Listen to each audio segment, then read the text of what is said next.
Para nosotros desde GETOP es un gusto estar acá. Y solo para introducción decirles que GETOP, al igual que GEPA, es un grupo transdisciplinario y que estamos mirando un tema que, bueno, es un tema que está puesto encima de la mesa por múltiples razones en nuestro país, que es la obesidad. Pero junto con eso, aquellos determinantes de la obesidad, los más inmediatos como la alimentación, ¿cierto? Nosotros no nos hemos metido mucho en actividad física, tenemos ahí un debe, pero sobre todo una mirada más hacia atrás, es decir, a las causas de las causas, a los determinantes sociales y a los entornos alimentarios como parte de ello también.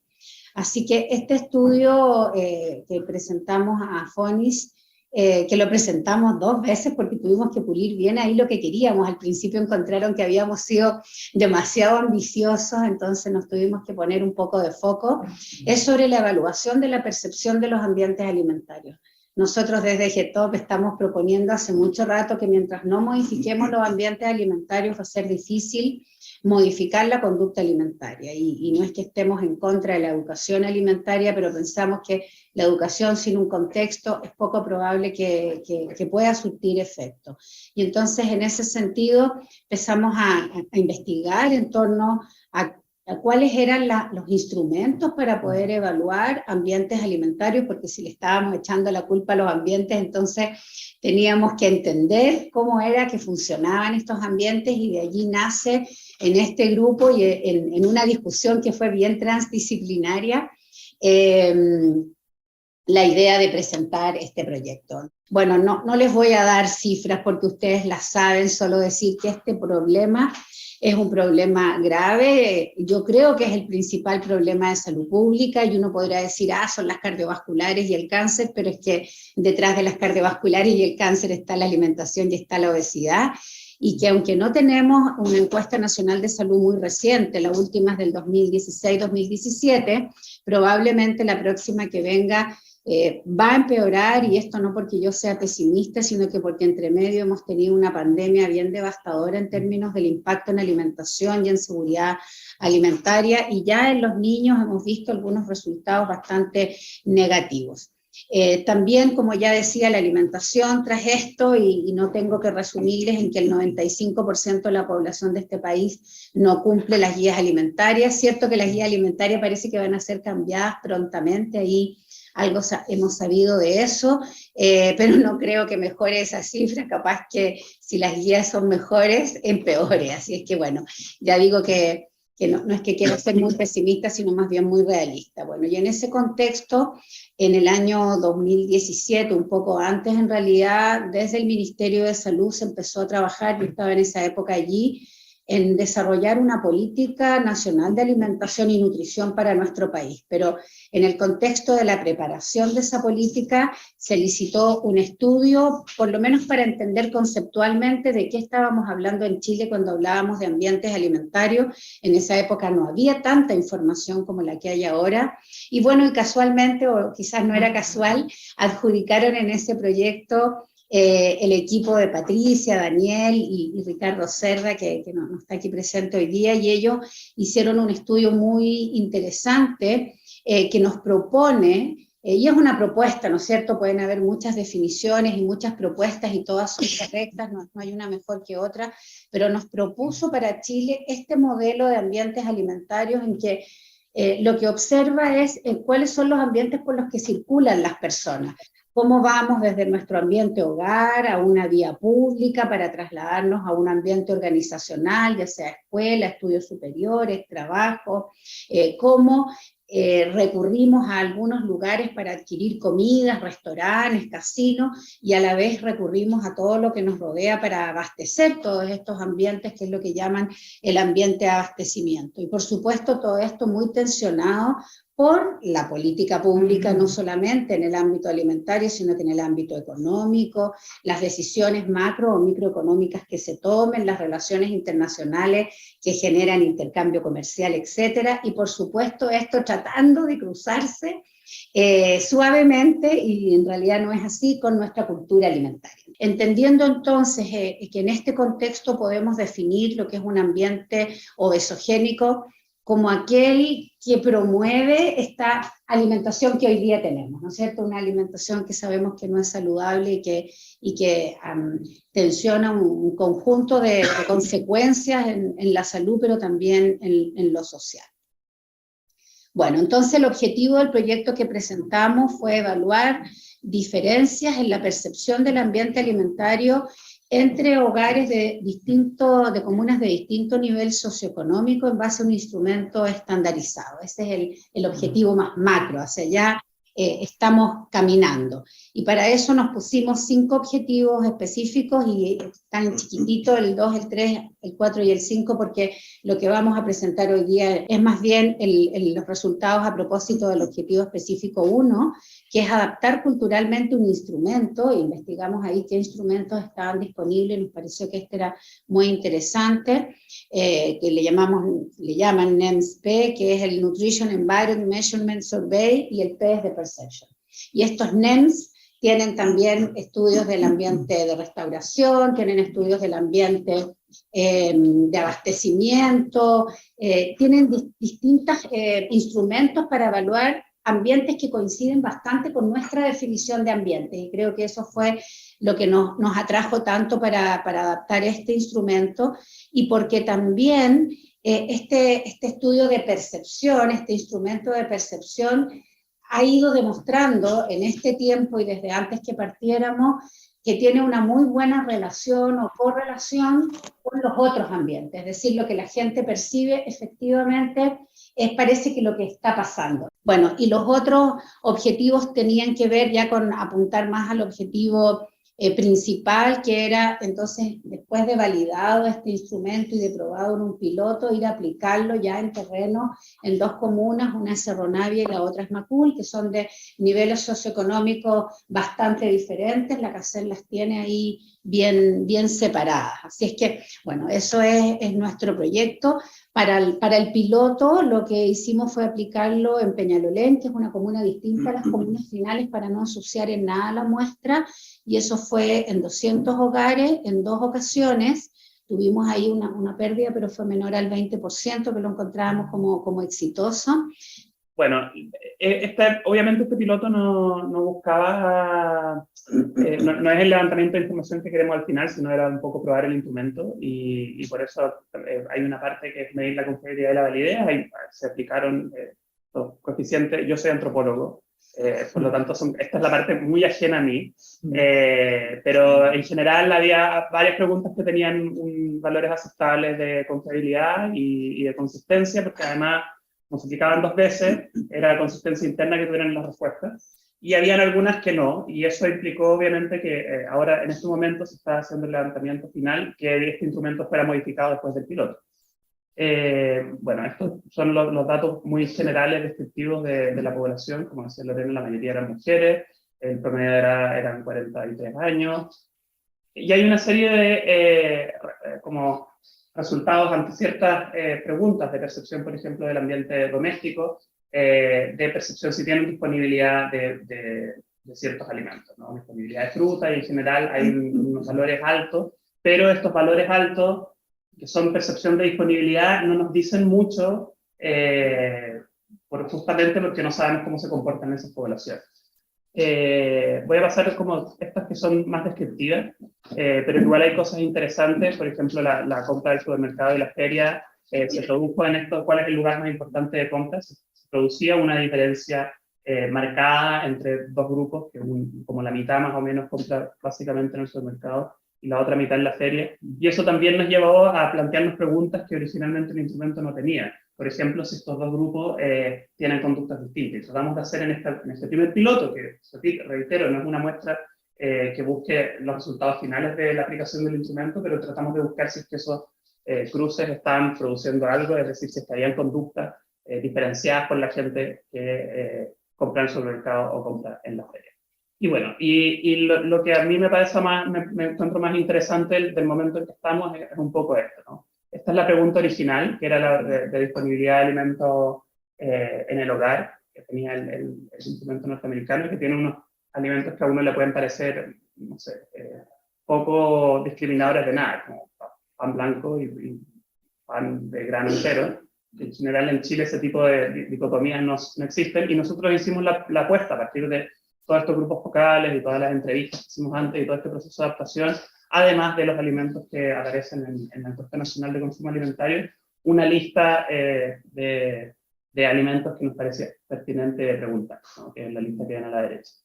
Y lo que nosotros hicimos, por ejemplo, en el caso de las frutas, si ustedes esperan en el modelo norteamericano, pregunta por tipos de frutas específicos, nosotros hicimos frutas y verduras, ciertos agrupamientos, que considerábamos que eran más comunes o menos comunes tener, ¿no? Bueno, y cuando empezamos a ver cómo se comportaban estos 200 individuos, pasó que efectivamente había una correspondencia, se agrupaban los alimentos. Yo no entiendo muy bien cómo se interpreta este gráfico, pero el bioestadístico yo confío mucho en lo que él dice, y se agrupaban efectivamente los alimentos saludables con los no saludables, y eso permitía construir un factor que de algún modo permitiera clasificar los comportamientos en una escala de salud, de percepción o de sostenibilidad de la disponibilidad de alimentos que hay dentro del hogar, lo que me parece que es muy, muy interesante. Dentro de los cruces que hicimos, nosotros hicimos muchos cruces. El único que nos en esta muestra, que no era una muestra que estaba intencionada para hacer algún tipo de análisis, pero el único cruce que nos empezó a parecer sistemáticamente como que producía diferencias significativas, era el asociado con la edad, ¿no? En este constructo que hicimos de disponibilidad de alimentos saludables y alimentos no saludables, que todo se transformó en alimentos no saludables, porque además y eso es una decisión, digamos, discursiva, narrativa, de cómo uno lo ordena. Podría ser un indicador de alimentos saludables o uno de no saludables, y como estamos en esta línea de poder tener un instrumento que permita medir la percepción de lo obesogenia, preferimos ponerlo en el eje de lo no saludable. Nos empezó a dar que, por ejemplo, la gente menor tenía una percepción de que el ambiente era más no saludable, más obesogénico. Lo que sí había es que había una pequeña correlación entre ingreso y edad, ¿no? Que también cuando uno hacía el cruce de ingreso con, por ejemplo, este indicador de no saludable, como era una muestra que no fue segmentada por ingreso, fue el ingreso que nos decían las personas, no había mucha correlación de nada, no era muy significativa. Sin embargo, cuando uno cruza ingreso con edad, sí, efectivamente hay una pequeña diferencia, y en general la gente menor a 48 años, para hacerlo como más claro, porque pasa una cosa, una pequeña campana, pero la gente menor a 48 años tiene más ingresos en general que la de esta muestra, que no intencionada nada, tenía un poco mayor ingresos que quienes son menores. Obviamente estos son resultados muy en bruto, porque ¿de qué interpreta uno que después diga que estas personas que tienen menos, si en su ambiente como más exogénico, hay un gran espacio para la interpretación, ¿no? Porque las personas que tienen más ingresos perciben el ambiente como más exogénico. Yo tengo la impresión de que debe tener algo que ver también con la disponibilidad de ferias, y que las personas con menos ingresos finalmente en Peñalolén, que hay una alta disponibilidad de ferias libres, compran mucho en ferias libres, y por lo tanto pueden percibir, puede pasar eso, pero eso ya es una interpretación que excede completamente los resultados. Hicimos así un cherry picking de preguntas que íbamos a hacer los cruces, porque no era nuestra intención que los resultados del piloto fueran resultados para mostrar en términos para publicarlos, sino más bien lo que estábamos haciendo era ver si habían algo, si el instrumento estaba midiendo algo, ¿no? Eso es lo que nos interesaba. Y pasan cosas que también son, que son consistentes con lo anterior, de que decíamos que la gente de menor edad percibía los ambientes más exogénicos, en el ambiente de abastecimiento, las personas de mayor edad perciben un mayor acceso a alimentos saludables, ¿no? Tanto en los alimentos frescos como en los alimentos envasados. Y bueno, y también acá para probamos con distintas variables. Yo les decía, la mayoría nos da el tema de la edad. Aquí también nos pasó con el ingreso. Si influye la presencia del disco pare, a mayor ingreso, en general, influiría más. Y cuando está otra sobrepercepción de alimentos con sello, y aquí sí se cruzaba con este dato de la feria y el supermercado, que les decía que lo probamos, porque no era nuestra intención original plantearlo como una variable independiente, pero que nos pareció que era tan, generaba dos grupos tan claros que podía ser, y lo probamos aquí y claro, pasa que la gente que va a la feria le valora más o le importa más el tema del sello al comprar alimentos, lo cual uno puede rápidamente pensar de, bueno, quizás por eso vamos a la feria, ¿no? Intentando comprar menos, pero son todas interpretaciones que uno hace medio intuitivamente y que probablemente requeriría un análisis de más cruces para saber cómo funciona. Y aquí lo que nos pasa en de una pregunta en particular, que es la versión H de esta pregunta, porque también cada una son preguntas individuales, de si es que perciben que hay menús que destacan alimentos más saludables. Las personas más jóvenes, son las con más ingresos, decíamos, perciben que hay más lugares donde hay promociones o se destacan, o se ofrecen alimentos saludables. Se promueve más promoción, más en el sentido de que se promueve más que de la oferta. Y con el tema del ingreso, y esto es un poco raro, pero respecto a todo lo que hemos venido mostrando, pasa lo mismo. La gente con menos ingresos también dice que va a lugares que esto sería algo que no se corresponde a todo lo otro que hemos venido mostrando, que más o menos tiene cierta consistencia intuitivamente hablando. Pero bueno, eso. Esos son algunos resultados que están. Hasta el momento que hemos reflexionado, bueno, que el instrumento, obviamente el instrumento, y decía Lorena que en Chile se están haciendo en este momento distintos instrumentos de evaluación de ambientes alimentarios. No se está trabajando el tema de la percepción. Creemos que en el tema de la percepción hay una beta de trabajo que nos parece interesante y que este proceso que está haciendo en el PONI abre como un primer camino. Desde luego, yo les decía, uno puede ver análisis, pero después uno tendría como que volver, soy de la idea, quizás por de formación profesional, que después uno tendría que volver a la gente a empezar a cualificar esas relaciones entre no sé, ingresos y práctica, o entre espacios y práctica. Pero es importante que haya un primer momento, o sea, un primer instrumento que más o menos estandarizado que nos permita tener una primera aproximación a esta idea de la percepción. Y es importante que estos instrumentos estén adaptados. Yo creo que en la pregunta que yo les mostraba, la pregunta 15, la de la disponibilidad de alimentos, a mí, o sea, como lo que yo veo bien de cómo vamos en el FONIC hasta el momento, es que esa pregunta funcionó y por lo tanto todo este proceso de adaptación cultural, que muchas veces uno hace solo una adaptación idiomática, pero en esa pregunta da la impresión de que más o menos vamos bien encaminados, es decir, más o menos hemos podido lograr tener cierta sensibilidad para adaptar el consumo local o la disponibilidad de alimentos locales de la población. Y entonces es necesario adaptar estos instrumentos culturalmente, no solo idiomáticamente, como muchas veces se ocupa, ¿no? Claro, este es un instrumento mucho más complejo que algo que tenía, no sé, cuántas cervezas se toma uno en la semana. Son como mediciones como súper estandarizadas en todo el mundo, sino acá hay que ver cómo qué se está percibiendo, cómo se entiende esa percepción, cómo también los productos están disponibles. El tema de que en Chile exista la ley de etiquetados hace que haya un marcador súper gráfico que discrimina los alimentos envasados entre más o menos saludables y no saludables. Podría discutir si los ultraprocesados sin sellos son saludables, pero al menos hay un indicador. Claro, hay un indicador más o menos gráfico. Y como nosotros lo hemos pensado, que es un poco lo que decía Lorena a propósito de esto de que hemos estado hablando de escribir policy brief y bueno, y un poco el sentido también de esto es tener también algún insumo para poder hacer políticas públicas en los territorios. Nuestra preocupación de cómo planteamos el PONI y también esto que yo les decía, que en los grupos focales incluyésemos a gente de la atención primaria, trabajadores de la atención primaria, aunque es un instrumento largo y complejo, y yo sé que en la atención primaria es improbable que se apliquen instrumentos muy, muy complejos, de algún modo una información importante que puede servir para articular políticas locales a nivel municipal, es decir, tener un mapeo más cualitativo de cómo está distribuido el territorio y cómo se percibe ese territorio. Y bueno, y lo que le comentaba recién, es un poco En este equipo, obviamente, uno cuando está todavía trabajando en un proyecto ya empieza a pensar lo siguiente.